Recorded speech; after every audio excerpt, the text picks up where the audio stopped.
اب غور کرنا چاہیے کہ یہ اخلاقی تعلیم اور یہ طریقے واز یعنی مثالوں میں بیان کرنا، یہ تمام طرز حضرت عیسیٰ علیہ السلام کی ہے۔ جب ہم دوسرے قرائن کو اپنی نظر کے سامنے رکھ کر اس طرز تعلیم اور اخلاقی تعلیم کو دیکھتے ہیں تو معاً ہمارے دل میں گزرتا ہے کہ یہ سب باتیں حضرت مسیح کی تعلیم کی نقل ہیں، جبکہ وہ اس ملک ہندوستان میں تشریف لائے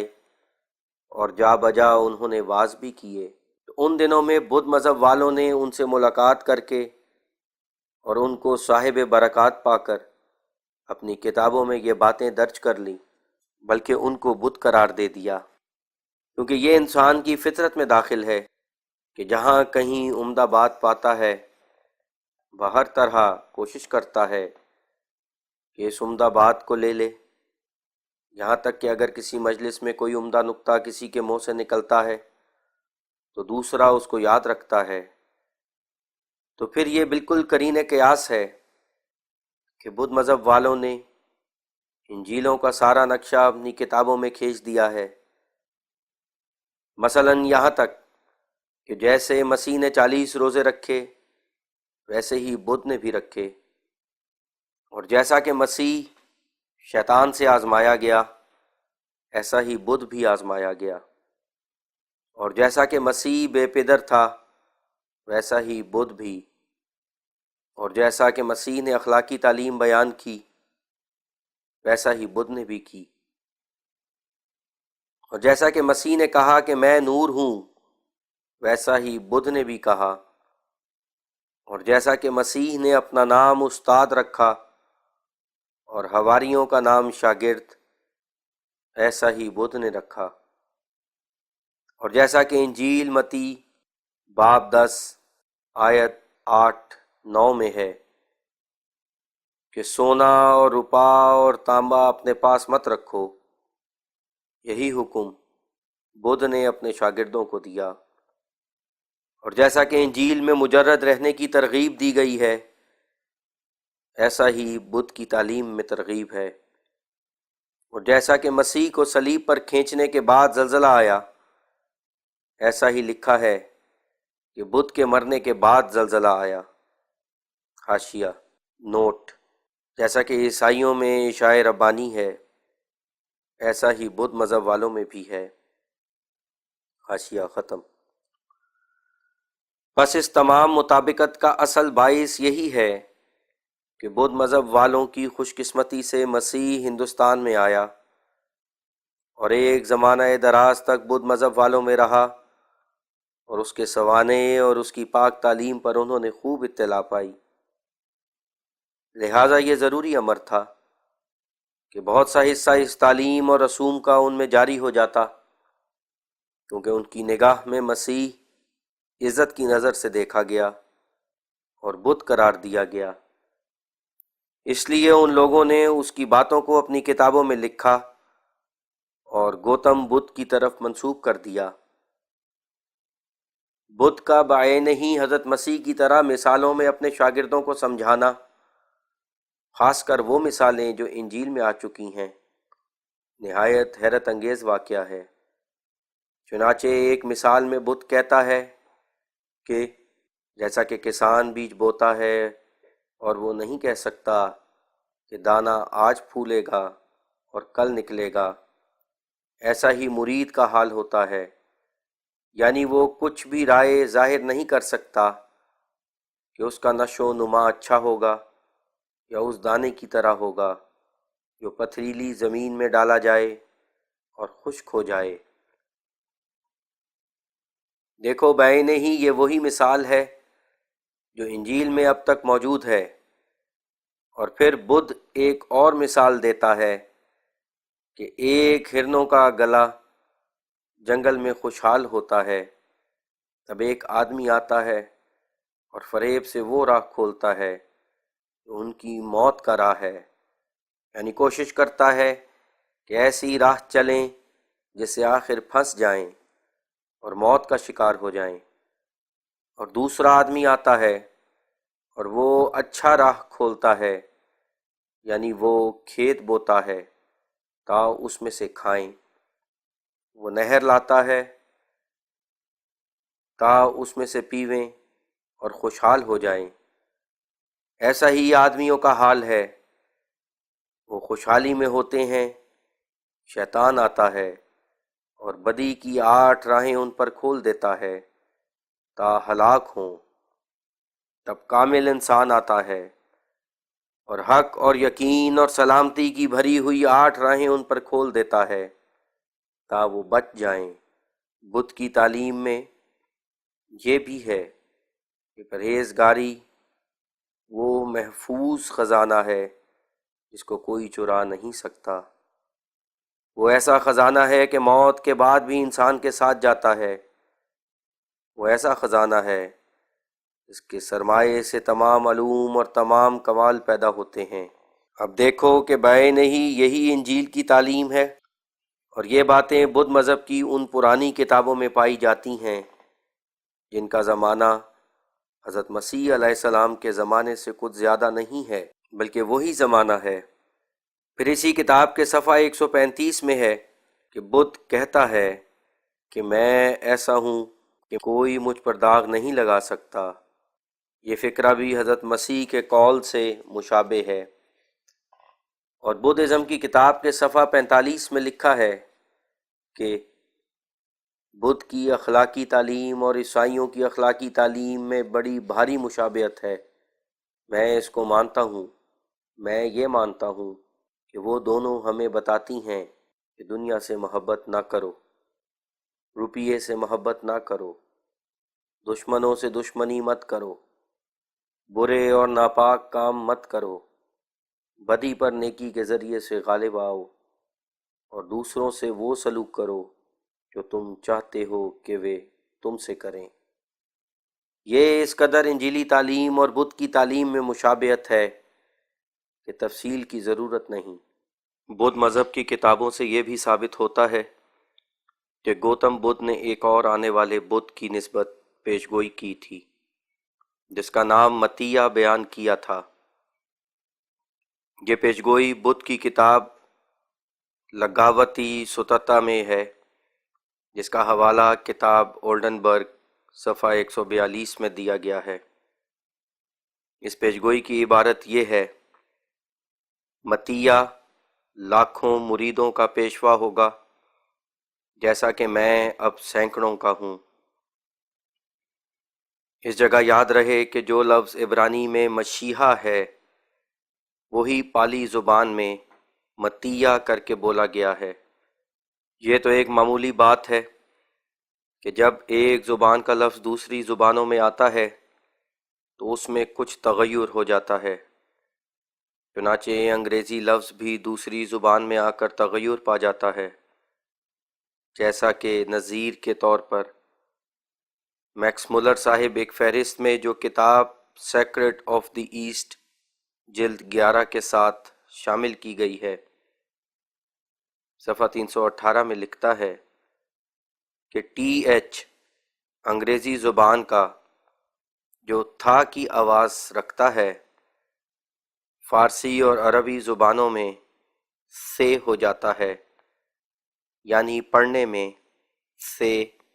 یا سین کی آواز دیتا ہے۔ سو ان تغیرات پر نظر رکھ کر ہر ایک سمجھ سکتا ہے کہ مسیحا کا لفظ پالی زبان میں آ کر متیہ بن گیا، یعنی وہ آنے والا متیہ جس کی بدھ نے پیشگوئی کی تھی۔ وہ در حقیقت مسیح ہے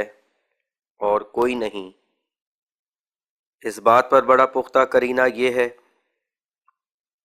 کہ بدھ نے یہ پیشگوئی بھی کی تھی کہ جس مذہب کی اس نے بنیاد رکھی ہے وہ زمین پر 500 برس سے زیادہ قائم نہیں رہے گا، اور جس وقت ان تعلیموں اور اصولوں کا زوال ہوگا تب متیہ اس ملک میں آ کر دوبارہ ان اخلاقی تعلیموں کو دنیا میں قائم کرے گا۔ اب ہم دیکھتے ہیں کہ حضرت مسیح 500 برس بعد بدھ کے ہوئے ہیں، اور جیسا کہ بدھ نے اپنے مذہب کے زوال کی مدت مقرر کی تھی، ایسا ہی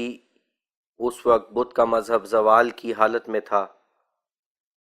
تب حضرت مسیح نے صلیب کے واقعے سے نجات پا کر اس ملک کی طرف سفر کیا، اور بدھ مذہب والے ان کو شناخت کر کے بڑی تعظیم سے پیش آئے، اور اس میں کوئی بھی شک نہیں کر سکتا کہ وہ اخلاقی تعلیمیں اور وہ روحانی طریقے جو بدھ نے قائم کیے تھے، حضرت مسیح کی تعلیم نے دوبارہ دنیا میں ان کو جنم دیا ہے۔ عیسائی مورخ اس بات کو مانتے ہیں کہ انجیل کی پہاڑی تعلیم اور دوسرے حصوں کی تعلیم جو اخلاقی امور پر مبنی ہے، یہ تمام تعلیم وہی ہے جس کو گوتم بدھ حضرت مسیح سے 500 برس پہلے دنیا میں رائج کر چکا تھا۔ وہ یہ بھی کہتے ہیں کہ بدھ صرف اخلاقی تعلیموں کا سکھلانے والا نہیں تھا، بلکہ وہ اور بھی بڑی بڑی سچائیوں کا سکھلانے والا تھا، اور ان کی رائے میں بدھ کا نام جو ایشیا کا نور رکھا گیا وہ عین مناسب ہے۔ اب بدھ کی پیشگوئی کے موافق حضرت مسیح 500 برس کے بعد ظاہر ہوئے، اور حسب اقرار اکثر علماء عیسائیوں کے ان کی اخلاقی تعلیم بعین ہی بدھ کی تعلیم تھی۔ تو اس میں کچھ شک نہیں ہو سکتا کہ وہ بدھ کے رنگ پر ظہور فرما ہوئے تھے، اور کتاب ہولڈن برگ میں بحوالہ بدھ کی کتاب لکاوتی ستتا کے لکھا ہے کہ بدھ کے معتقد آئندہ زمانے کی امید پر ہمیشہ اپنے تئیں تسلی دیتے تھے کہ وہ متیہ کے شاگرد بن کر نجات کی خوشحالی حاصل کریں گے، یعنی ان کو یقین تھا کہ متیہ ان میں آئے گا اور وہ اس کے ذریعے سے نجات پائیں گے، کیونکہ جن لفظوں میں بدھ نے ان کو متیہ کی امید دی تھی وہ لفظ صریح دلالت کرتے تھے کہ اس کے شاگرد متیہ کو پائیں گے۔ اب کتاب مذکور کے اس بیان سے بخوبی یہ بات دلی یقین کو پیدا کرتی ہے کہ خدا نے ان لوگوں کی ہدایت کے لیے دونوں طرف سے اسباب پیدا کر دیے تھے، یعنی ایک طرف تو حضرت مسیح بوجہ اپنے اس نام کے جو پیدائش باب 3 آیت 10 سے سمجھا جاتا ہے، یعنی آصف، جس کا ترجمہ ہے جماعت کو اکٹھا کرنے والا، یہ ضروری تھا کہ اس ملک کی طرف آتے جس میں یہودی آ کر آباد ہوئے تھے، اور دوسری طرف یہ بھی ضروری تھا کہ حسب منشا بدھ کی پیشگوئی کے بدھ کے معتقد آپ کو دیکھتے اور آپ سے فیض اٹھاتے۔ سو ان دونوں باتوں کو یکجائی نظر کے ساتھ دیکھنے سے یقیناً سمجھ میں آتا ہے کہ ضرور حضرت مسیح علیہ السلام تبت کی طرف تشریف لے گئے تھے، اور خود جس قدر تبت کے بدھ مذہب میں عیسائی تعلیم اور رسوم دخل کر گئے ہیں، اس قدر گہرا دخل اس بات کو چاہتا ہے کہ حضرت مسیح ان لوگوں کو ملے ہوں، اور بدھ مذہب کے سرگرم مریدوں کا ان کی ملاقات کے لیے ہمیشہ منتظر ہونا، جیسا کہ بدھ کی کتابوں میں اب تک لکھا ہوا موجود ہے، بلند آواز سے پکار رہا ہے کہ یہ انتظار شدید حضرت مسیح کے ان کے اس ملک میں آنے کے لیے پیش خیمہ تھا، اور دونوں امور متذکرہ بالا کے بعد کسی منصف مزاج کو اس بات کی حاجت نہیں رہتی کہ وہ بدھ مذہب کی ایسی کتابوں کو تلاش کرے جن میں لکھا ہوا ہو کہ حضرت مسیح تبت کے ملک میں آئے تھے، کیونکہ جب کہ بدھ کی پیشگوئی کے مطابق آنے کی انتظار شدید تھی تو وہ پیشگوئی اپنی کشش سے حضرت مسیح کو ضرور تبت کی طرف کھینچ لائی ہوگی۔ اور یاد رکھنا چاہیے کہ متیہ کا نام جو بدھ کی کتابوں میں جا بجا مذکور ہے، بلا شبہ وہ مسیحا ہے۔ کتاب تبت تاتار مگولمیہ بائی ایچ ٹی پر نسب کے صفحہ 14 میں متیہ بدھ کی نسبت جو دراصل مسیحا ہے یہ لکھا ہے کہ جو حالات ان پہلے مشنریوں عیسائی وائزوں نے تبت میں جا کر اپنی آنکھوں سے دیکھے اور کانوں سے سنے، ان حالات پر غور کرنے سے وہ اس نتیجے تک پہنچ گئے کہ لاموں کی قدیم کتب میں عیسائی مذہب کے آثار موجود ہیں، اور پھر اسی صفحے میں لکھا ہے کہ اس میں کچھ شک نہیں کہ وہ متقدمین یہ خیال کرتے ہیں کہ حضرت مسیح کے حواری ابھی زندہ ہی تھے کہ جبکہ عیسائی دین کی تبلیغ اس جگہ پہنچ گئی تھی۔ اور پھر 171 صفحہ میں لکھا ہے، اس میں کچھ شک نہیں کہ اس وقت عام انتظار ایک بڑے منجی کے پیدا ہونے کی لگ رہی تھی، جس کا ذکر ٹیسیٹس نے اس طرح پر کیا ہے کہ اس انتظار کا مدار نہ صرف یہودی تھے بلکہ خود بدھ مذہب نے ہی اس انتظار کی بنیاد ڈالی تھی، یعنی اس ملک میں متیہ کے آنے کی پیشگوئی کی تھی۔ اور پھر اس کتاب انگریزی پر مصنف نے ایک نوٹ لکھا ہے، اس کی یہ عبارت ہے، کتاب پتا کتیان اور اتھا کتھا میں ایک اور بدھ کے نزول کی پیشگوئی بڑی واضح طور پر درج ہے، جس کا ظہور گوتم یا ساکھی منی سے 1000 سال بعد لکھا گیا ہے۔ گوتما بیان کرتا ہے کہ میں 25واں بدھ ہوں اور بھگوا متیا نے ابھی آنا ہے، یعنی میرے بعد اس ملک میں وہ آئے گا جس کا نام متیہ ہوگا اور وہ سفید رنگ ہوگا۔ پھر آگے وہ انگریز مصنف لکھتا ہے کہ متیہ کے نام کو مسیحا سے حیرت انگیز مشابہت ہے۔ غرض اس پیش گوئی میں گوتم بدھ نے صاف طور پر اقرار کر دیا ہے کہ اس کے ملک میں اور اس کی قوم میں اور اس پر ایمان لانے والوں میں مسیحا آنے والا ہے۔ یہی وجہ تھی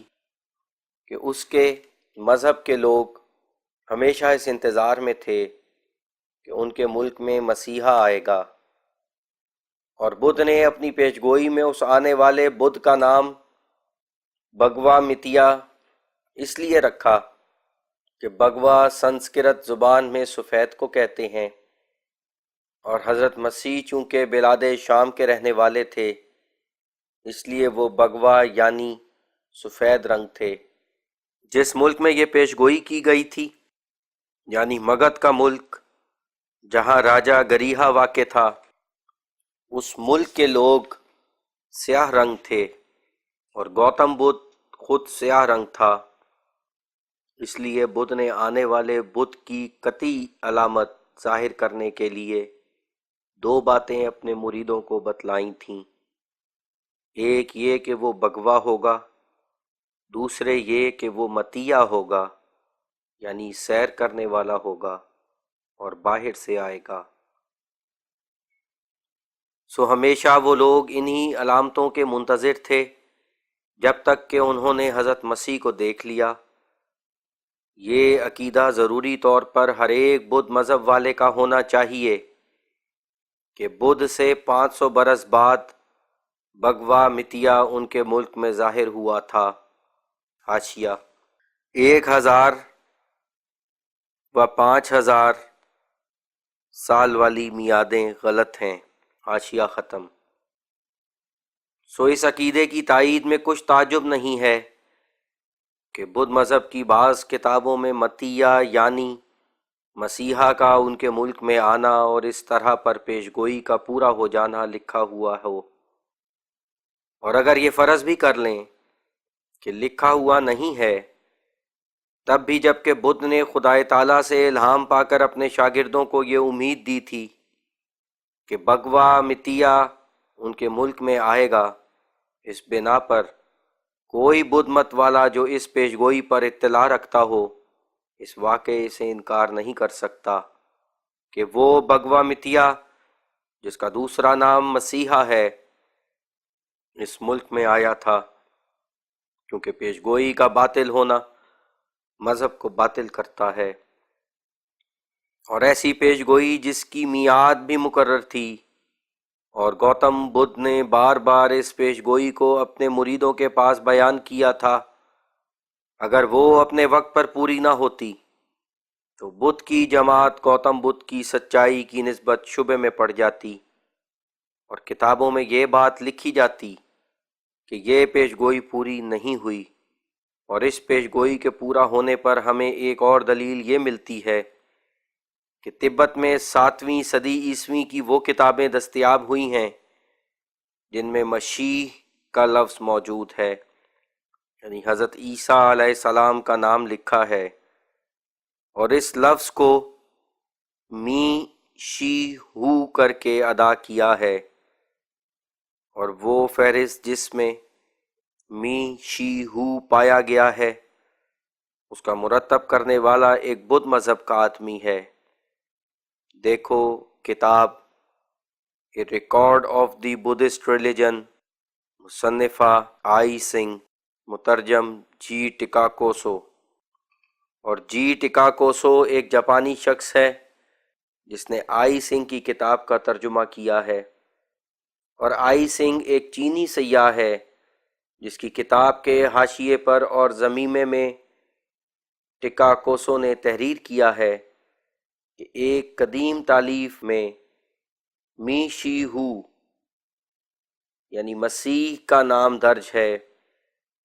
اور یہ تالیف قریباً 7ویں صدی کی ہے، اور پھر اس کا ترجمہ حال میں ہی کلیرنڈن پریس آکسفورڈ میں جی ٹکاکوسو نام ایک جاپانی نے کیا۔ حاشیہ دیکھو صفحہ 169 223 کتاب ہاذا، حاشیہ ختم۔ غرض اس کتاب میں مسیح کا لفظ موجود ہے جس سے ہم بیقین سمجھ سکتے ہیں کہ یہ لفظ بدھ مذہب والوں کے پاس باہر سے نہیں آیا، بلکہ بدھ کی پیشگوئی سے یہ لفظ لیا گیا ہے جس کو کبھی انہوں نے مسیح کر کے لکھا اور کبھی بھگوا متیا کر کے۔ اور من جملہ ان شہادتوں کے جو بدھ مذہب کی کتابوں سے ہم کو ملی ہیں، ایک یہ ہے کہ بدھ ازم مصنفہ سر مونیر ولیم صفحہ 45 میں لکھا ہے کہ چھٹا مرید بدھ کا ایک شخص تھا جس کا نام یسا تھا۔ یہ لفظ یسوع کے لفظ کا مخفف معلوم ہوتا ہے کیونکہ حضرت مسیح علیہ السلام بدھ کی وفات سے 500 برس گزرنے کے بعد یعنی 6 صدی میں پیدا ہوئے تھے، اس لیے چھٹا مرید کہلائے۔ یاد رہے کہ پروفیسر میکس مولر اپنے رسالہ 19th سینچری اکتوبر 1894 عیسوی صفحہ 517 میں گزشتہ والا مضمون کی ان الفاظ سے تائید کرتے ہیں کہ یہ خیال کئی دفعہ ہر دل عزیز مصنفوں نے پیش کیا ہے کہ مسیح پر بدھ مذہب کے اصولوں نے اثر ڈالا تھا، اور پھر لکھتے ہیں کہ آج تک اس دقت کے حل کرنے کے لیے کوشش ہو رہی ہے کہ کوئی ایسا سچا تاریخی راستہ معلوم ہو جائے جس کے ذریعے سے بدھ مذہب مسیح کے زمانے میں فلسطین میں پہنچ سکا ہو۔ اب اس عبارت سے بدھ مذہب کی ان کتابوں کی تصدیق ہوتی ہے جن میں لکھا ہے کہ یسا بدھ کا مرید تھا، کیونکہ جبکہ ایسے بڑے درجے کے عیسائیوں نے جیسا کہ پروفیسر میکس مولر ہیں اس بات کو مان لیا ہے کہ حضرت مسیح کے دل پر بدھ مذہب کے اصولوں کا ضرور اثر پڑا تھا، تو دوسرے لفظوں میں اسی کا نام مرید ہونا ہے۔ اگر ہم ایسے الفاظ کو حضرت مسیح علیہ السلام کی شان میں گستاخی اور ترک ادب خیال کرتے ہیں، اور بدھ مذہب کی کتابوں میں جو یہ لکھا گیا کہ یسوع بدھ کا مرید یا شاگرد تھا، تو یہ تحریر اس قوم کے علماء کی ایک پرانی عادت کے موافق ہے کہ وہ پیچھے آنے والے صاحب کمال کو گزشتہ صاحب کمال کا مرید خیال کر لیتے ہیں۔ علاوہ اس کے جبکہ حضرت مسیح کی تعلیم اور بدھ کی تعلیم میں نہایت شدید مشابہت ہے، جیسا کہ بیان ہو چکا، تو پھر اس لحاظ سے کہ بدھ حضرت مسیح سے پہلے گزر چکا ہے، بدھ اور حضرت مسیح میں پیری اور مریدی کا ربط دینا بیجا خیال نہیں ہے، گو طریقے ادب سے دور ہے۔ لیکن ہم یورپ کے محققوں کی اس طرز تحقیق کو ہرگز پسند نہیں کر سکتے کہ وہ اس بات کی تفتیش میں ہیں کہ کسی طرح یہ پتہ لگ جائے کہ بدھ مذہب مسیح کے زمانے میں فلسطین میں پہنچ گیا تھا۔ مجھے افسوس آتا ہے کہ جس حالت میں بدھ مذہب کی پرانی کتابوں میں حضرت مسیح کا نام اور ذکر موجود ہے، تو کیوں یہ محقق ایسی ٹیڑھی راہ اختیار کرتے ہیں کہ فلسطین میں بدھ مذہب کا نشان ڈھونڈتے ہیں، اور کیوں وہ حضرت مسیح کے قدم مبارک کو نیپال اور تبت اور کشمیر کے پہاڑوں میں تلاش نہیں کرتے؟ لیکن میں جانتا ہوں کہ اتنی بڑی سچائی کو ہزاروں تاریک پردوں میں سے پیدا کرنا ان کا کام نہیں تھا، بلکہ یہ اس خدا کا کام تھا جس نے آسمان سے دیکھا کہ مخلوق پرستی حد سے زیادہ زمین پر پھیل گئی، اور صلیب پرستی اور انسان کے ایک فرضی خون کی پرستش نے کروڑ دلوں کو سچے خدا سے دور کر دیا۔ اب اس کی غیرت نے ان عقائد کے توڑنے کے لیے جو صلیب پر مبنی تھے، ایک کو اپنے بندوں میں سے دنیا میں مسیح ناصری کے نام پر بھیجا، اور وہ جیسا کہ قدیم سے وعدہ تھا مسیح موعود ہو کر ظاہر ہوا۔ تب کسر صلیب کا وقت آ گیا، یعنی وہ وقت کہ صلیبی عقائد کی غلطی کو ایسی صفائی سے ظاہر کر دینا جیسا کہ ایک لکڑی کو دو ٹکڑے کر دیا جائے۔ سو اب آسمان نے کسر صلیب کی ساری راہ کھول دی، تا وہ شخص جو سچائی کا طالب ہے اب اٹھے اور تلاش کرے۔ مسیح کا جسم کے ساتھ آسمان پر جانا گو ایک غلطی تھی، تب بھی اس میں ایک راز تھا، اور وہ یہ کہ جو مسیحی سمانے کی حقیقت گم ہو گئی تھی اور ایسی نابود ہو گئی تھی جیسا کہ قبر میں مٹی ایک جسم کو کھا لیتی ہے، وہ حقیقت آسمان پر ایک وجود رکھتی تھی اور ایک مجسم انسان کی طرح آسمان میں موجود تھی، اور ضرور تھا کہ آخری زمانے میں وہ حقیقت پھر نازل ہو۔ سو وہ حقیقت مسیحیہ ایک مجسم انسان کی طرح اب نازل ہوئی، اور اس نے صلیب کو توڑا اور دروغ گوئی اور ناحق پرستی کی بری خصلتیں، جن کو ہمارے پاک نبی نے صلیب کی حدیث میں خنزیر سے تشبیہ دی ہے، صلیب کے ٹوٹنے کے ساتھ ہی ایسی ٹکڑے ٹکڑے ہو گئیں جیسا کہ ایک خنزیر تلوار سے کاٹا جاتا ہے۔ اس حدیث کے یہ معنی صحیح نہیں ہیں کہ مسیح موعود کافروں کو قتل کرے گا اور صلیبوں کو توڑے گا، بلکہ صلیب توڑنے سے مراد یہ ہے کہ اس زمانے میں آسمان اور زمین کا خدا ایک ایسی پوشیدہ حقیقت ظاہر کر دے گا کہ جس سے تمام صلیبی عمارت یک دفعہ ٹوٹ جائے گی، اور خنزیروں کے قتل کرنے سے نہ انسان مراد ہیں نہ خنزیر، بلکہ خنزیروں کی عادتیں مراد ہیں، یعنی جھوٹ پر ضد کرنا اور بار بار اس کو پیش کرنا، جو ایک قسم کی نجاست خوری ہے۔ پر جس طرح مرا ہوا خنزیر نجاست نہیں کھا سکتا، اسی طرح وہ زمانہ آتا ہے، بلکہ آ گیا، کہ بری خصلتیں اس قسم کی نجاست خوری سے روکی جائیں گی،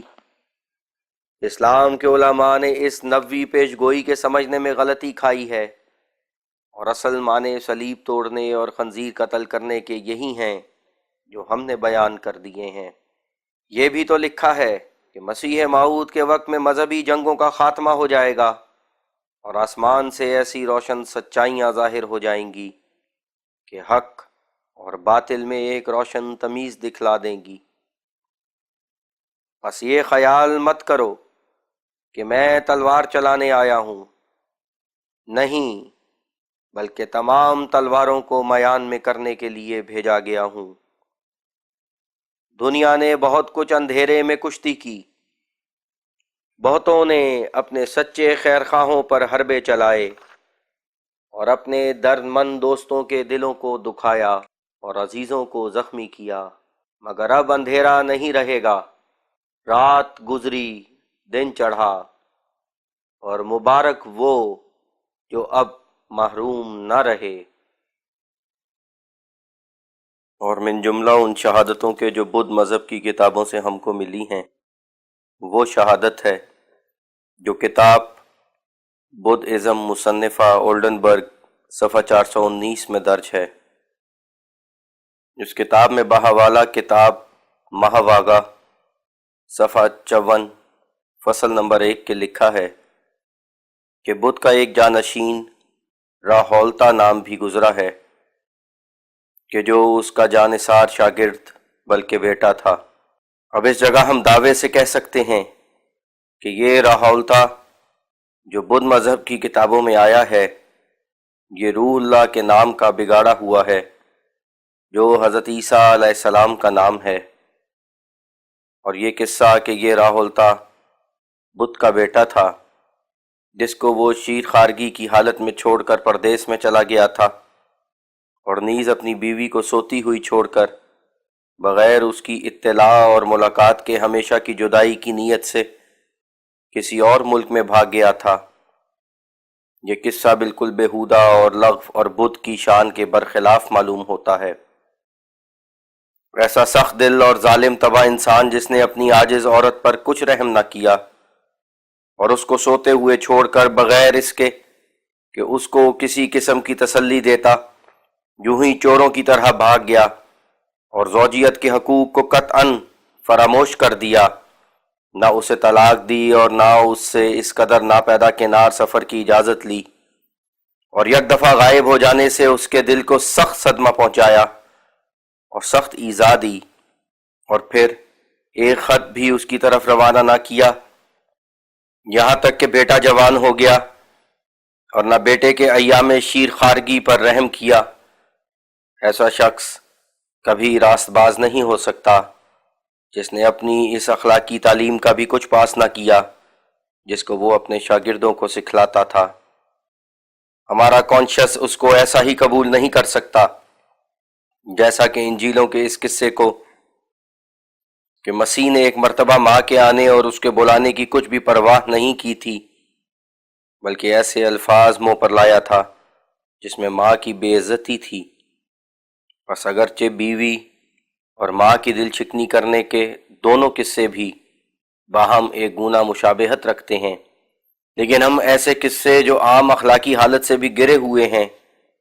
نہ مسیح کی طرف منسوب کر سکتے ہیں اور نہ گوتم بدھ کی طرف۔ اگر بدھ کو اپنی عورت سے محبت نہیں تھی تو کیا اس عاجز عورت اور شیر خوار بچے پر رحم بھی نہیں تھا؟ یہ ایسی بد اخلاقی ہے کہ 100 برس کے گزشتہ رفتہ قصے کو سن کر اب ہمیں درد پہنچ رہا ہے کہ کیوں اس نے ایسا کیا۔ انسان کی بدی کے لیے یہ کافی ہے کہ وہ اپنی عورت کی ہمدردی سے لاپرواہ ہو، بجز اس صورت کے کہ وہ عورت نیک چلن اور تابع حکم نہ رہے اور یا بے دین اور بدخواہ اور دشمن جان ہو جائے، سو ہم ایسی گندی کاروائی بدھ کی طرف منسوب نہیں کر سکتے جو خود اس کی نصیحتوں کے بھی برخلاف ہے۔ لہٰذا اس قرینے سے معلوم ہوتا ہے کہ یہ قصہ غلط ہے، اور در حقیقت راہولتا سے مراد حضرت عیسیٰ ہیں، ان کا نام روح اللہ ہے، اور روح اللہ کا لفظ عبرانی زبان میں راہولتا سے بہت مشابہ ہو جاتا ہے، اور راہولتا یعنی روح اللہ کو بت کا شاگرد اسی وجہ سے قرار دیا گیا ہے جس کا ذکر ابھی ہم کر چکے ہیں، یعنی مسیح جو بعد میں آ کر بت کے مشابہ تعلیم لایا، اس لیے بدھ مذہب کے لوگوں نے اس تعلیم کا اصل منبع بت کو قرار دے کر مسیح کو اس کا شاگرد قرار دے دیا۔ اور کچھ تعجب نہیں کہ بدھ نے خدا تعالیٰ سے الہام پا کر حضرت مسیح کو اپنا بیٹا بھی قرار دیا ہو۔ اور ایک بڑا قرینہ اس جگہ یہ ہے کہ اسی کتاب میں لکھا ہے کہ جب راہولتا کو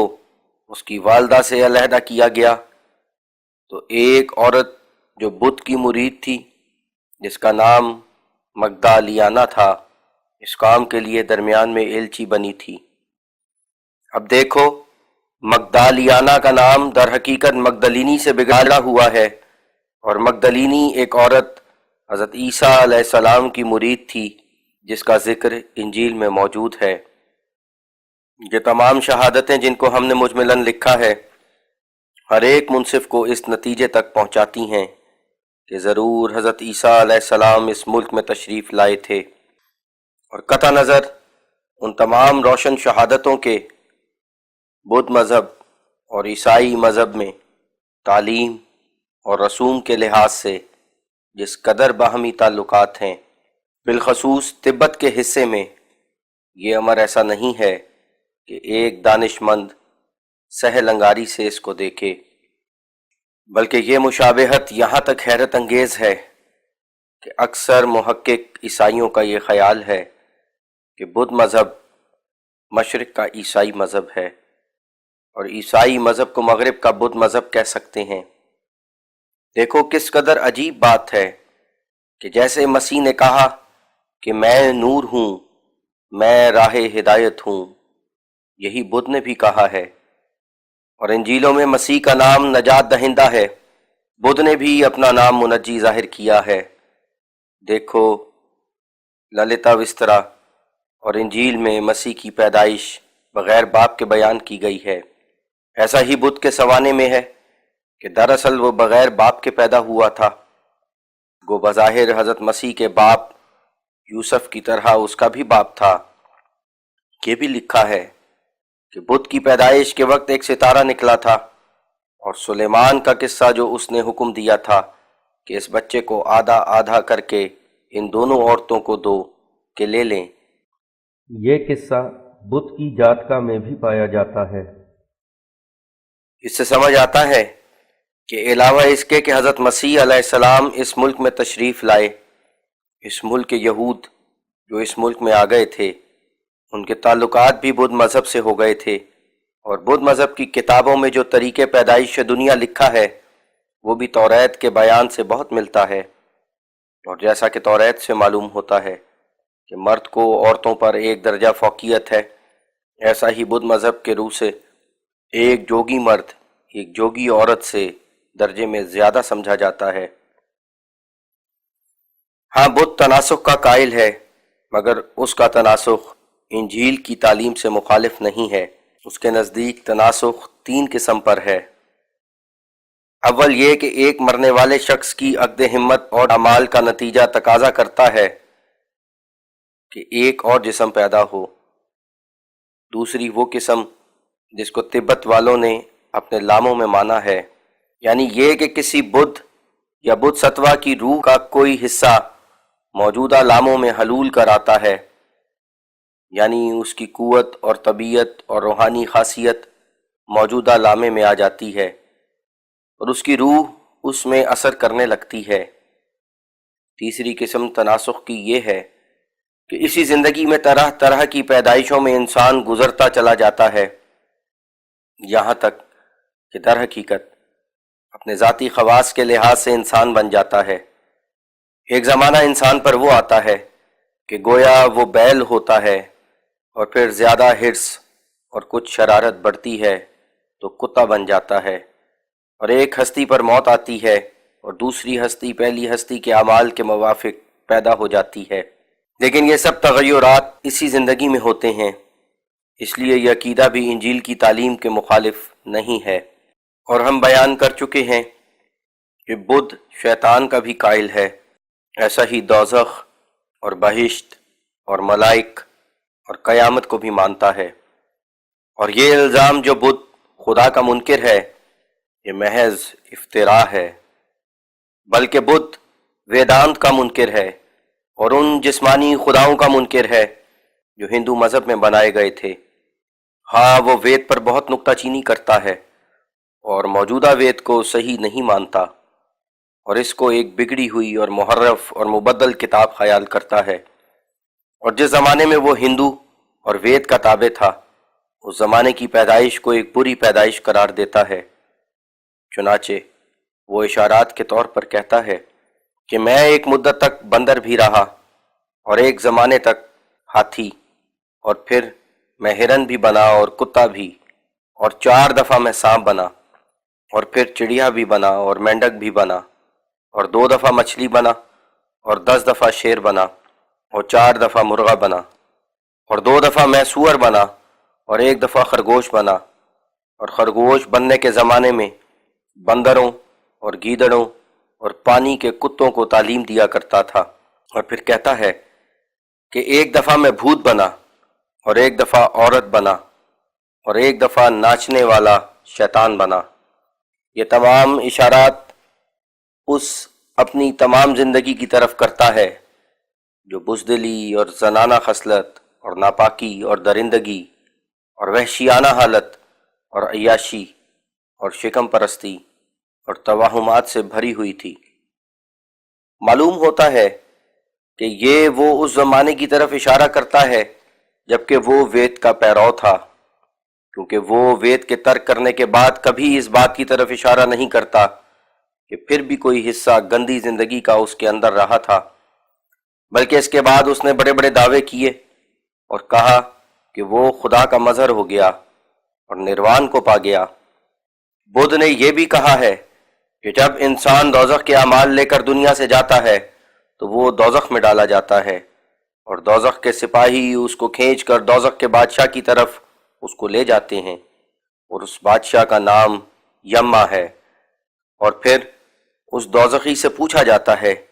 کہ کیا تو نے ان 5 رسولوں کو نہیں دیکھا تھا جو تیرے آگاہ کرنے کے لیے بھیجے گئے تھے؟ اور وہ یہ ہیں: بچپن کا زمانہ، بڑھاپے کا زمانہ، بیماری، مجرم ہو کر دنیا میں ہی سزا پا لینا جو آخرت کی سزا پر ایک دلیل ہے، مردوں کی لاشیں جو دنیا کی بے ثباتی ظاہر کرتی ہیں۔ مجرم جواب دیتا ہے کہ جناب، میں نے اپنی بے وقوفی کے سبب ان تمام باتوں پر کبھی بھی غور نہ کی۔ تب دوزخ کے موکل اس کو کھینچ کر عذاب کے مقام پر لے جائیں گے، اور لوہے کی زنجیروں کے ساتھ جو آگ سے اس قدر گرم کیے ہوئے ہوں گے کہ آگ کی طرح سرخ ہوں گے، باندھ دیے جائیں گے۔ اور نیز بدھ کہتا ہے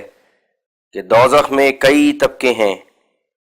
جن میں مختلف قسم کے گناہگار ڈالے جائیں گے۔ غرض یہ تمام تعلیمیں بآواز بلند پکار رہی ہیں کہ بدھ مذہب نے حضرت مسیح کے فیض صحبت سے کچھ حاصل کیا ہے، لیکن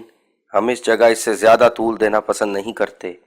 اور اس فصل کو اسی جگہ ختم کر دیتے ہیں، کیونکہ جبکہ بدھ مذہب کی کتابوں میں صریح طور پر حضرت مسیح کے اس ملک میں آنے کے لیے پیشگوئی لکھی گئی ہے جس سے کوئی انکار نہیں کر سکتا، اور پھر اس کے بعد ہم دیکھتے ہیں کہ بدھ مذہب کی ان کتابوں میں جو حضرت مسیح کے زمانے میں تالیف ہوئیں، انجیل کی اخلاقی تعلیمیں اور مثالیں موجود ہیں، تو ان دونوں باتوں کو باہم ملانے سے کچھ شک نہیں رہ سکتا کہ ضرور حضرت مسیح اس ملک میں آئے تھے۔ سو جس شہادت کو ہم بدھ مذہب کی کتابوں میں سے ڈھونڈنا چاہتے تھے، خدا کا شکر ہے کہ وہ شہادت کامل طور پر ہمیں دستیاب ہو گئی ہے۔ تیسری فصل، ان تاریخی کتابوں کی شہادت میں جو اس بات کو ثابت کرتی ہیں کہ حضرت مسیح علیہ السلام کا اس ملک پنجاب اور اس کی مضافات میں آنا ضرور تھا، چونکہ طبعاً یہ ایک سوال پیدا ہوتا ہے کہ حضرت عیسیٰ علیہ السلام واقعہ صلیب سے نجات پا کر کیوں اس ملک میں آئے اور کس ضرورت نے ان کو اس دور دراز سفر کے لیے آمادہ کیا، اس لیے اس سوال کا تفصیل سے جواب دینا ضروری معلوم ہوتا ہے۔ اور گو ہم پہلے بھی اس بارے میں کسی قدر لکھ آئے ہیں، لیکن ہم مناسب دیکھتے ہیں کہ اس بحث کو مکمل طور پر درج کتاب کیا جائے۔ سو واضح ہو کہ حضرت مسیح علیہ السلام کو ان کے فرض رسالت کے روح سے ملک پنجاب اور اس کے نواح کی طرف سفر کرنا نہایت ضروری تھا، کیونکہ بنی اسرائیل کے 10 فرقے، جن کا نام انجیل میں اسرائیل کی گم شدہ بھیڑیں رکھا گیا ہے، ان ملکوں میں آ گئے تھے، جن کے آنے سے کسی مورخ کو انکار نہیں ہے۔ اس لیے ضروری تھا کہ حضرت مسیح علیہ السلام اس ملک کی طرف سفر کرتے اور ان گم شدہ بھیڑوں کا پتہ لگا کر خدا تعالیٰ کا پیغام ان کو پہنچاتے، اور جب تک وہ ایسا نہ کرتے تب تک ان کی رسالت کی غرض بے نتیجہ اور نامکمل تھی، کیونکہ جس حالت میں وہ خدا تعالیٰ کی طرف سے ان گم شدہ بھیڑوں کی طرف بھیجے گئے تھے، تو پھر بغیر اس کے کہ وہ ان بھیڑوں کے پیچھے جاتے اور ان کو تلاش کرتے اور ان کو طریقے نجات بتلاتے، یوں ہی دنیا سے کوچ کر جانا ایسا تھا کہ جیسا کہ ایک شخص ایک بادشاہ کی طرف سے مامور ہو کہ وہ فلاں بیابانی قوم میں جا کر ایک کنواں کھودے اور اس کنویں سے ان کو پانی پلاوے، لیکن یہ شخص کسی دوسرے مقام میں 3-4 برس رہ کر واپس چلا جائے اور اس قوم کی تلاش میں ایک قدم بھی نہ اٹھائے، تو کیا اس نے بادشاہ کے حکم کے موافق تعلیم کی؟ ہرگز نہیں، بلکہ اس نے محض اپنی آرام طلبی کی وجہ سے اس قوم کی کچھ پرواہ نہ کی۔ ہاں، اگر یہ سوال ہو کہ کیوں کر اور کس دلیل سے معلوم ہوا کہ اسرائیل کی 10 قومیں اس ملک میں آ گئی تھیں، تو اس کے جواب میں ایسے بدیہی ثبوت موجود ہیں کہ ان میں ایک معمولی اور موٹی عقل بھی شبہ نہیں کر سکتی، کیونکہ یہ نہایت مشہور واقعات ہیں کہ بعض قومیں، مثلاً افغان اور کشمیر کے قدیم باشندے، دراصل بنی اسرائیل ہیں۔ مثلاً علائی کوہستان، جو ضلع ہزارہ سے 2-3 دن کے راستے پر واقع ہے، اس کے باشندے قدیم سے اپنے تئیں بنی اسرائیل کہتے ہیں۔ ایسا ہی اس ملک میں ایک دوسرا پہاڑ ہے جس کو کالا ڈاکا کہتے ہیں، اس کے باشندے بھی اس بات پر فخر کرتے ہیں کہ ہم بنی اسرائیل ہیں۔ اور خاص ضلع ہزارہ میں بھی ایک قوم ہے جو اسرائیلی خاندان سے اپنے تئیں سمجھتے ہیں۔ ایسا ہی چلاس اور کابل کے درمیان جو پہاڑ ہیں، جنوب کی طرف شرقاً و غرباً، ان کے باشندے بھی اپنے تئیں بنی اسرائیل کہلاتے ہیں۔ اور کشمیر کے باشندوں کی نسبت وہ رائے نہایت صحیح ثابت ہوتی ہے جو ڈاکٹر برنیئر نے اپنی کتاب سیر و سیاحت کشمیر کے دوسرے حصے میں بعض محقق انگریزوں کے حوالے سے لکھی ہے، یعنی یہ کہ بلا شبہ کشمیری لوگ بنی اسرائیل ہیں، اور ان کے لباس اور چہرے اور بعض رسوم قطعی طور پر فیصلہ کرتے ہیں کہ وہ اسرائیلی خاندان میں سے ہیں۔ اور فوسٹر نامی ایک انگریز اپنی کتاب میں لکھتا ہے کہ جب میں کشمیر میں تھا تو میں نے خیال کیا کہ میں ایک یہودیوں کی قوم کے درمیان رہتا ہوں، اور کتاب دی ریسز آف افغانستان، مصنفہ HWCSI، مطبوعہ تھاکر سپرنگ اینڈ کولکتہ میں لکھا ہے کہ افغان لوگ ملک سیریا سے آئے ہیں۔ بخت نصر نے انہیں قید کیا اور پرشیا اور میڈیا کے علاقوں میں انہیں آباد کیا۔ ان مقامات سے کسی بعد کے زمانے میں مشرق کی طرف نکل کر غور کے پہاڑی ملک میں جا بسے، جہاں بنی اسرائیل کے نام سے مشہور تھے۔ اس کے ثبوت میں ادریس نبی کی پیش گوئی ہے کہ 10 قومیں اسرائیل کی جو قید میں ماخوذ ہوئی تھیں، قید سے بھاگ کر ملک ارسارا میں پناہ گزین ہوئیں، اور وہ اسی ملک کا نام معلوم ہوتا ہے جسے آج کل ہزارہ کہتے ہیں، اور جو علاقہ غور میں واقع ہے۔ طبقات ناصری، جس میں چنگیز خان کی فتوحات ملک افغانستان کا ذکر ہے، اس میں لکھا ہے کہ شمبیسی خاندان کے عہد میں یہاں ایک قوم آباد تھی جس کو بنی اسرائیل کہتے تھے۔ اور بعض ان میں بڑے بڑے تاجر تھے۔ یہ لوگ 622 میں جبکہ محمد یعنی اس زمانے میں جبکہ سیدنا حضرت خاتم الانبیاء صلی اللہ علیہ وسلم نے رسالت کا اعلان کیا، ہرات کے مشرقی علاقے میں آباد تھے۔ ایک قریش سردار خالد ابن ولید نامی ان کے پاس رسالت کی خبر لے کر آیا کہ وہ رسول خدا صلی اللہ علیہ وسلم کے جھنڈے کے نیچے آئیں۔ 5-6 سردار منتخب ہو کر اس کے ساتھ ہوئے، جن میں بڑا قیس تھا جس کا دوسرا نام کش ہے۔ یہ لوگ مسلمان ہو کر اسلام کی راہ میں بڑی جانفشانی سے لڑے اور فتوحات حاصل کیں، اور ان کی واپسی پر رسول اللہ صلی اللہ علیہ وسلم نے ان کو بہت تحفے دیے اور ان پر برکت بھیجی اور پیشگوئی کی کہ اس قوم کو عروج حاصل ہوگا، اور بطور پیشگوئی فرمایا کہ ہمیشہ ان کے سردار ملک کے لقب سے مشہور ہوا کریں گے، اور قیس کا نام عبد الرشید رکھ دیا اور پہتان کے لقب سے سرفراز کیا۔ اور لفظ پہتان کی نسبت اغوان مؤلف یہ بیان کرتے ہیں کہ یہ ایک سریانی لفظ ہے جس کے معنی جہاز کا سکان ہے، اور چونکہ نومسلم قیس اپنی قوم کی رہنمائی کے لیے جہاز کے سکان کی طرح تھا، اس لیے پہتان کا خطاب اس کو ملا۔ اس بات کا پتہ نہیں چلتا کہ کس زمانے میں غور کے اغوان آگے بڑھے اور علاقہ قندھار میں جو آج کل ان کا وطن ہے آباد ہوئے۔ غالباً اسلام کی پہلی صدی میں ایسا ظہور میں آیا۔ افغانوں کا قول ہے کہ قیس نے خالد ابن ولید کی لڑکی سے نکاح کیا اور اس سے اس کے ہاں 3 لڑکے پیدا ہوئے جن کا نام سرابان، پتان اور گرگشت ہیں۔ سرابان کے 2 لڑکے تھے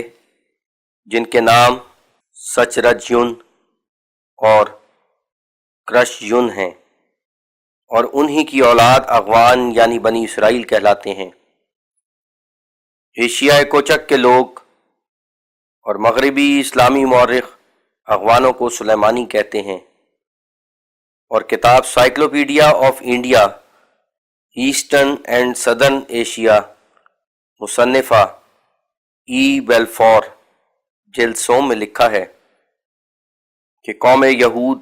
ایشیا کے وسط، جنوب اور مشرق میں پھیلی ہوئی ہیں۔ پہلے زمانے میں یہ لوگ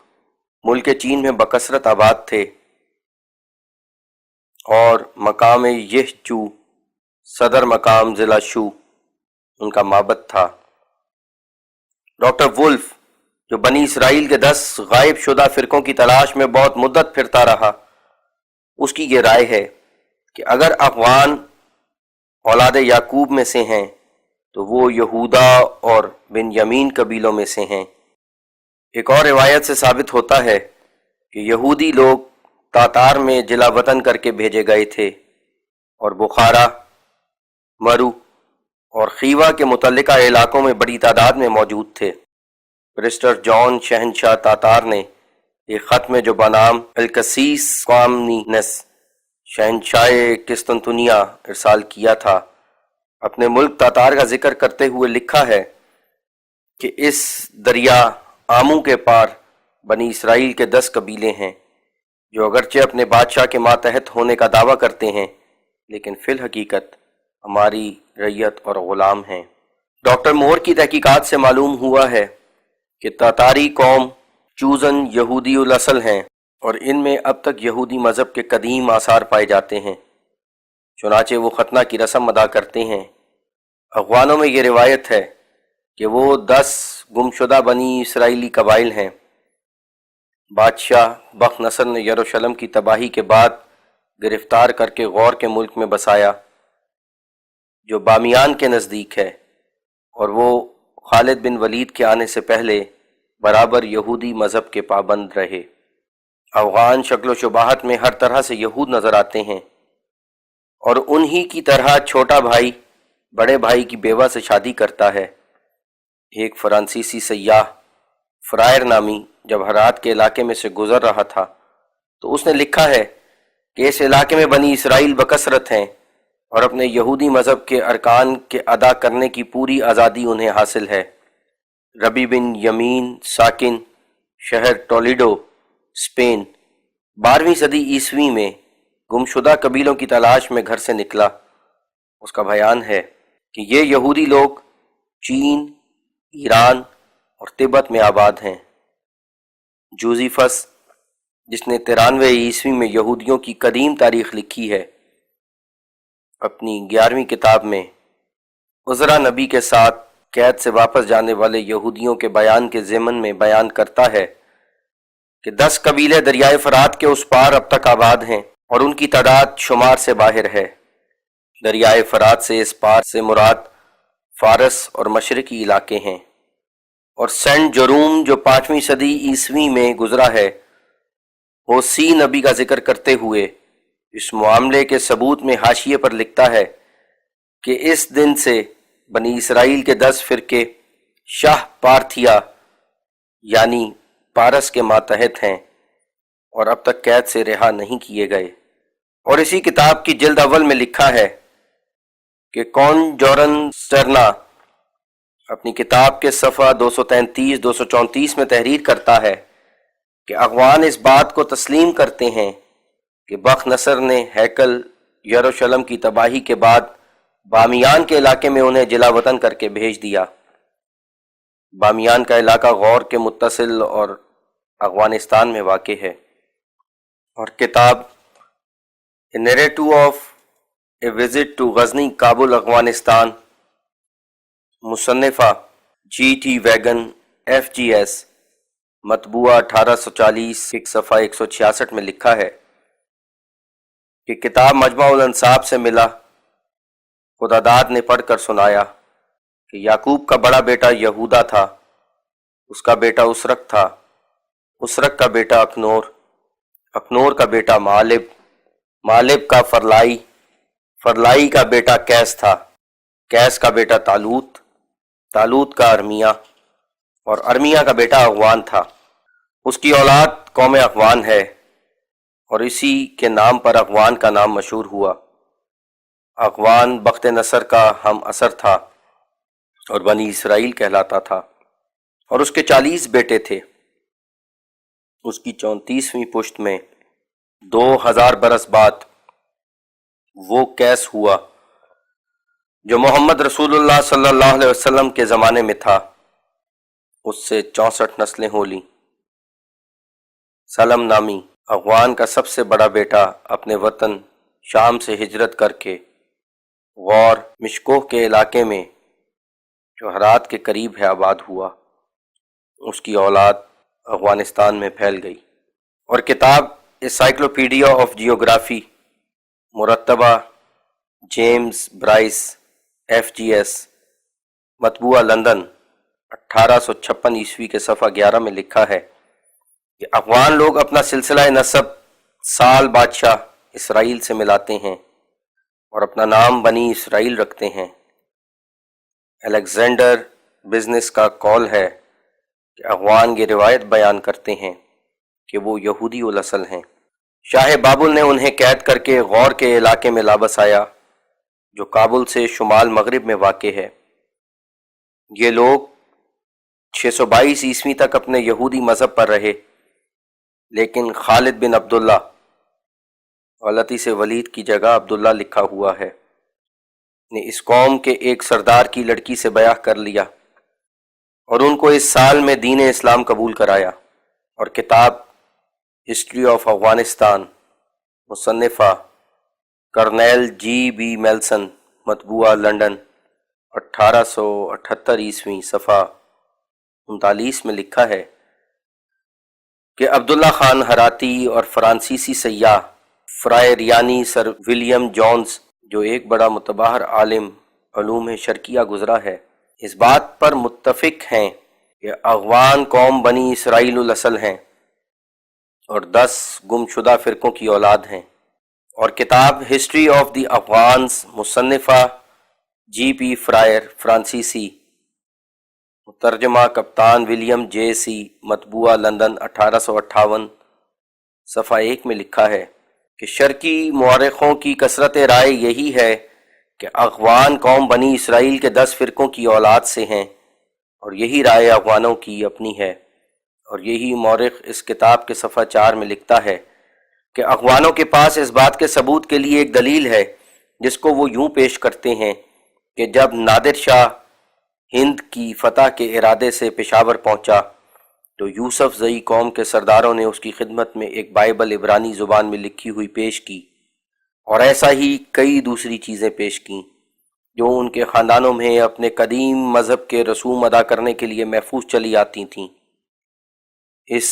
کیمپ کے ساتھ یہودی بھی موجود تھے۔ جب ان کو یہ چیزیں دکھلائی گئیں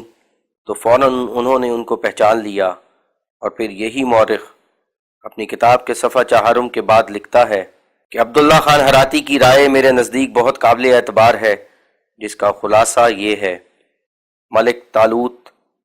سال کے 2 بیٹے تھے، ایک کا نام اغوان، دوسرے کا نام جالوت۔ اغوان اس قوم کا مورث اعلیٰ تھا۔ داود اور سلیمان کی حکومت کے بعد بنی اسرائیل میں خانہ جنگی شروع ہو گئی اور فرقے فرقے الگ الگ بن گئے۔ بخنصر کے زمانے تک یہی حالت رہی۔ بخنصر نے چڑھائی کر کے 70,000 یہودی قتل کیے اور شہر تباہ کیا، اور باقی یہودیوں کو قید کر کے بابل لے گیا۔ اس مصیبت کے بعد اغوان کی اولاد خوف کے مارے جودیا سے ملک عرب میں بھاگ کر جا بسے اور بہت عرصے تک یہاں آباد رہے، لیکن چونکہ پانی اور زمین کی قلت تھی اور انسان اور حیوان کو تکلیف تھی، اس لیے انہوں نے ہندوستان کی طرف چلے آنے کا ارادہ کیا۔ عبدالیوں کا ایک گروہ عرب میں پڑا رہا، اور حضرت ابوبکر کی خلافت کے زمانے میں ان کے ایک سردار نے ان کا رشتہ خالد بن ولید سے قائم کیا۔ جب ایران اہل عرب کے قبضے میں آیا تو یہ قوم عرب سے نکل کر ایران کے علاقوں فارس اور کرمان میں جا بسے، اور حملہ چنگیز خان تک یہیں بستے رہے۔ اس کے مظالم کی تاب نہ لا کر عبدالی فرقہ مکران، سندھ اور ملتان کے راستے ہندوستان پہنچا، لیکن یہاں انہیں چین نصیب نہ ہوا۔ آخر کار وہ کوہ سلیمان پر جا ٹھہرے۔ باقی ماندہ عبدالی فرقے کے لوگ بھی یہاں جمع ہو گئے۔ ان کے 24 فرقے تھے جو اغوان کی اولاد میں سے تھے، جس کے 3 بیٹے تھے جن کے نام سرابند یعنی سرابان، ارکش، گرگشت، کرلن یعنی بتان۔ ان میں ہر ایک کے 8 فرزند ہوئے، جن کے نام پر 24 قبیلے ہوئے۔ ان کے نام ماں قبائل یہ ہیں: سرابند کے بیٹے عبدال، قبائل کے نام عبدالی، یوسف، یوسف زئی، بابور، بابوری، وزیر، وزیری،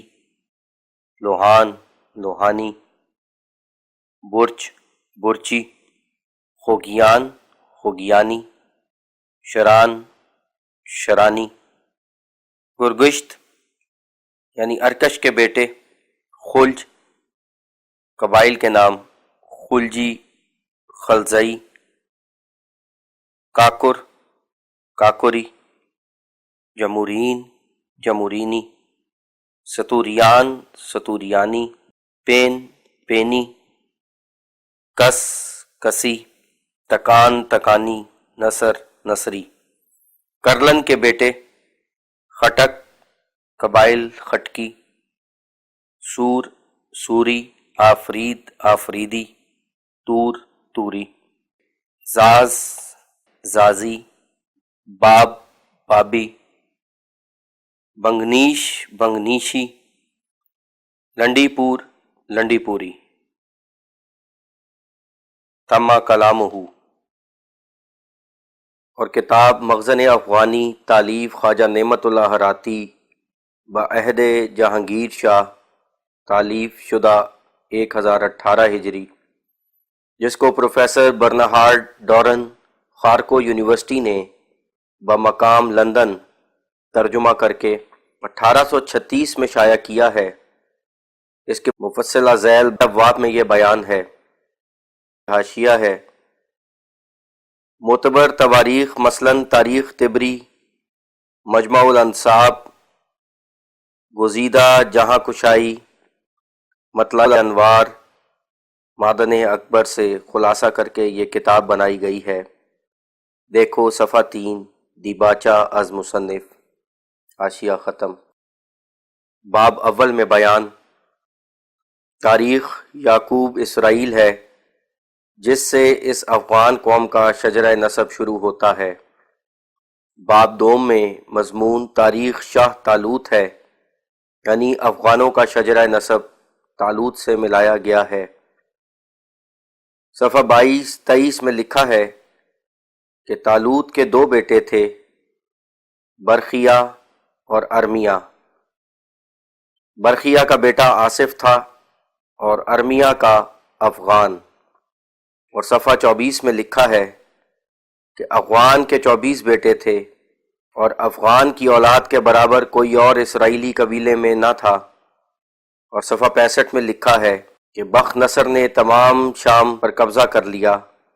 اور اقوام بنی اسرائیل کو جلا وطن کر کے غور، غزنی، کابل، قندھار اور کوہ فیروز کے کوہستانی علاقوں میں لا بسایا، جہاں خاص کر آصف اور افغان کی اولاد رہ پڑی۔ باب سوم میں یہ بیان ہے کہ بخت نصر نے جب بنی اسرائیل کو شام سے نکال دیا تو آصف اور افغان کی نسل کے چند قبائل عرب میں جاں گزی ہوئے، اور عرب ان کو بنی اسرائیل اور بنی افغان کے ناموں سے نامزد کرتے تھے۔ اور اس کتاب کے صفحہ 37-38 مصنف مجمع الانساب اور مستوفی مصنف تاریخ گزیدہ کے حوالے سے تفصیلاً بیان کیا ہے کہ حضرت صلی اللہ علیہ وسلم کے حین حیات میں خالد بن ولید نے ان افغانوں کی طرف دعوت اسلام کا پیغام بھیجا، جو بخت نصر کے واقعے کے بعد غور کے علاقے ہی میں رہ پڑے تھے۔ افغان سردار بسر براہی کیس، جو 37 پشتوں کے بعد طالوت کی اولاد تھا، حاضر خدمت حضرت صلی اللہ علیہ وسلم ہوئے۔ قیس کا نام حضرت صلی اللہ علیہ وسلم نے عبد الرشید رکھا۔ اس جگہ عبد الرشید قیس کا شجرہ نسب طالوت سال تک دیا ہے۔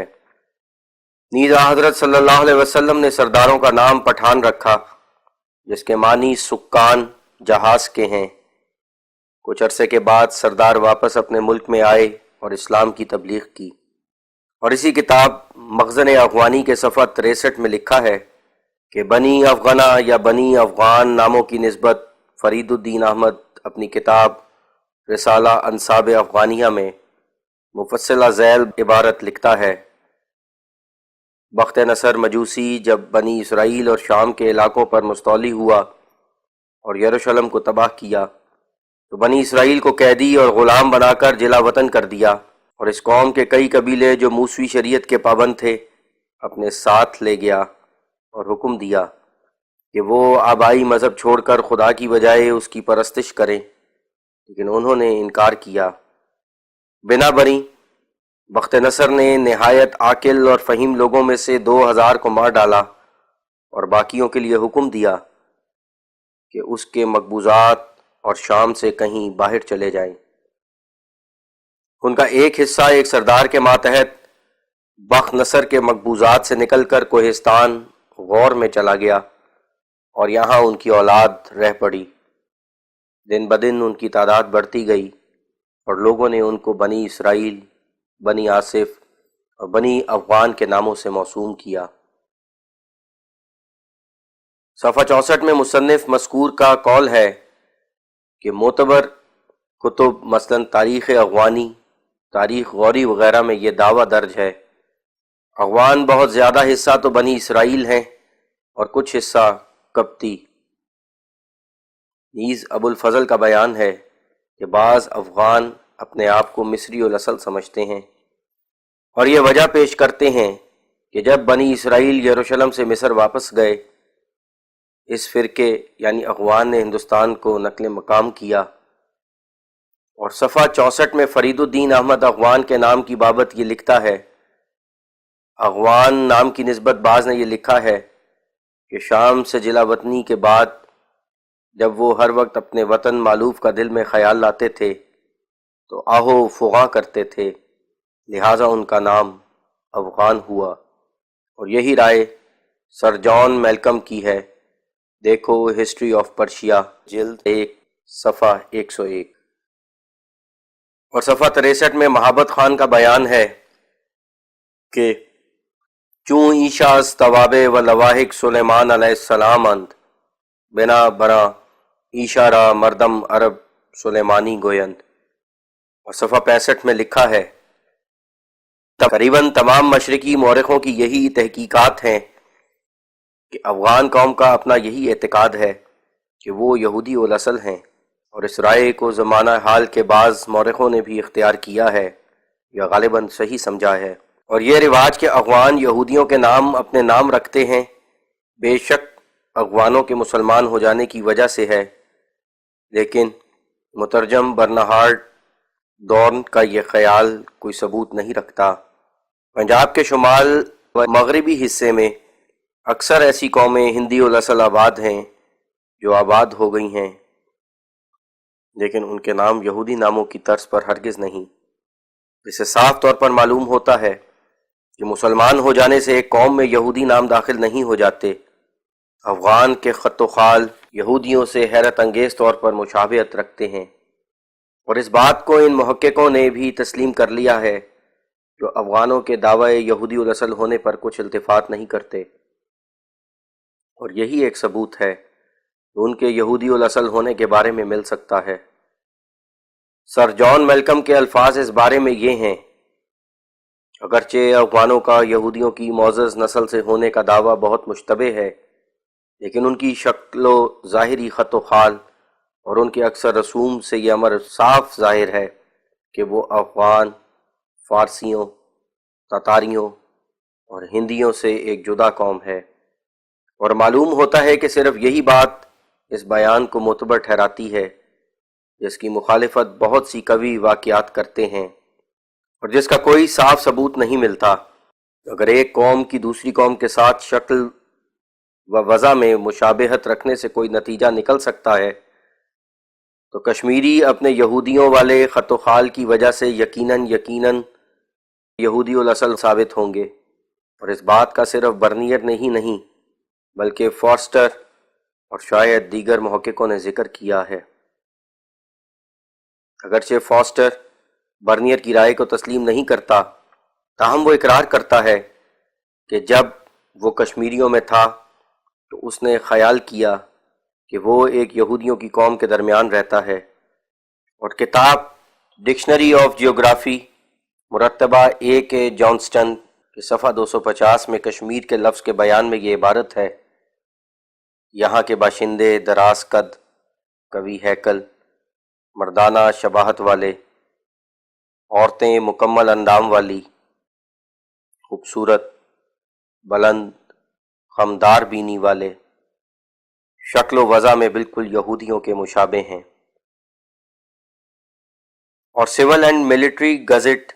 مطبوعہ 23 نومبر 1898 صفحہ 4 میں بعنوان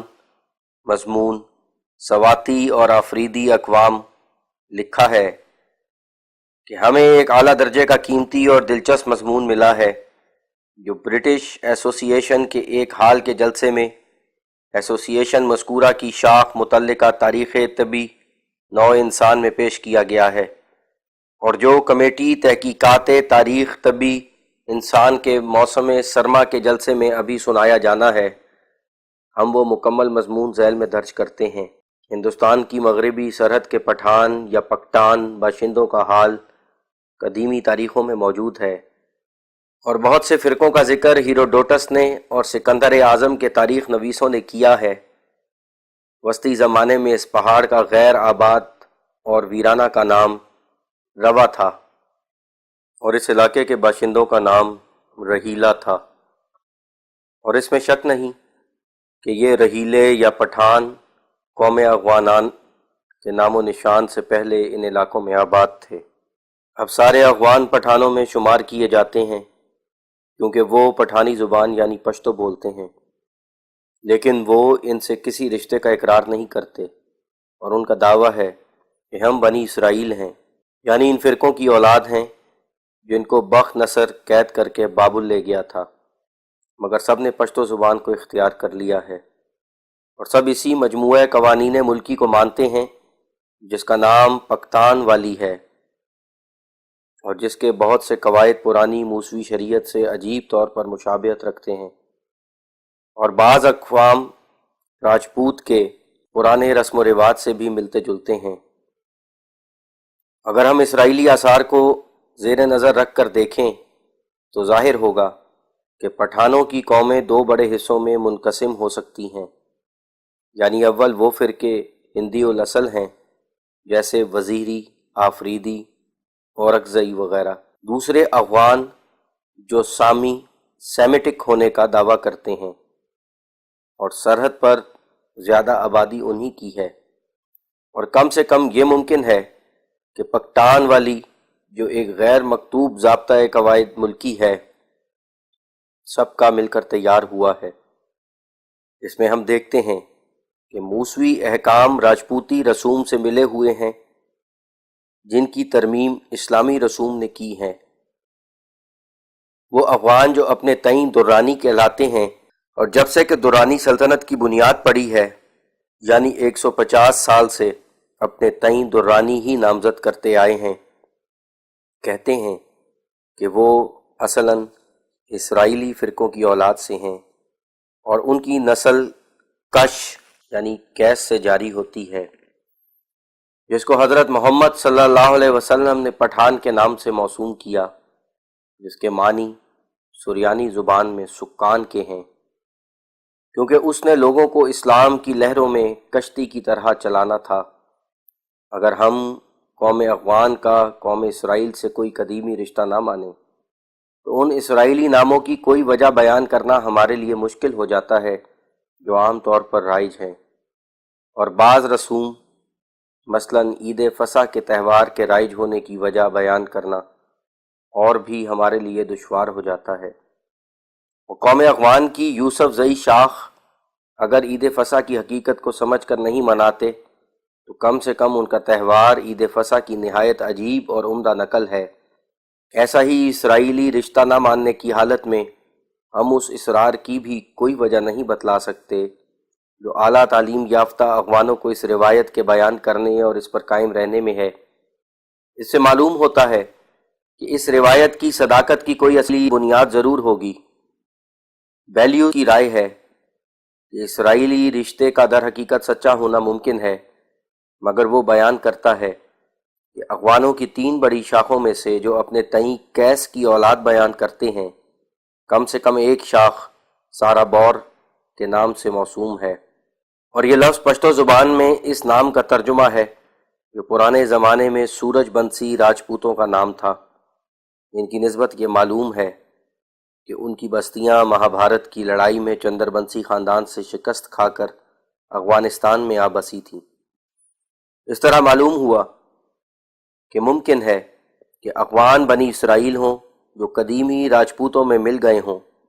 اور ہمیشہ سے میری نظر میں افغانوں کے اصل و نسل کے مسئلے کا صحیح حل نہایت ہی اغلب طور پر یہی معلوم ہوتا رہا ہے۔ بہرنم آج کل کے افغان روایت و تعامل کی بنا پر اپنے تئیں برگزیدہ قوم یعنی ابراہیم کی اولاد میں سے شمار کرتے ہیں۔ ان تمام تحریرات کو جو نامی مؤلفوں کی کتابوں سے ہم نے لکھی ہیں یکجائی طور پر تصور میں لانے سے ایک صادق کو یقین کامل ہو سکتا ہے کہ یہ قومیں جو افغان اور کشمیری اس ملک ہندوستان اور اس کے حدود اور نواح میں پائی جاتی ہیں دراصل بنی اسرائیل ہیں، اور ہم اس کتاب کے دوسرے حصے میں انشاءاللہ زیادہ تر تفصیل سے اس بات کو ثابت کریں گے کہ حضرت مسیح علیہ السلام کے سفر دور دراز یعنی ہندوستان کے سفر کی علت غائی یہی تھی کہ تا وہ اس فرض سے سبکدوش ہو جائیں جو تمام اسرائیلی قوموں کو تبلیغ کا فرض ان کے ذمے تھا، جیسا کہ وہ انجیل میں اس بات کی طرف اشارہ بھی کر چکے ہیں۔ پس اس حالت میں یہ تعجب کی بات نہیں ہے کہ وہ ہندوستان اور کشمیر میں آئے ہوں، بلکہ تعجب اس بات میں ہے کہ بغیر ادا کرنے اپنے فرض منصبی کے وہ آسمان پر جا بیٹھے ہوں۔ اب ہم اس حصے کو ختم کرتے ہیں۔ والسلام علی من اتبع الہدی۔ المؤلف خاکسار مرزا غلام احمد مسیح موعود از قادیان، ضلع گرداسپور۔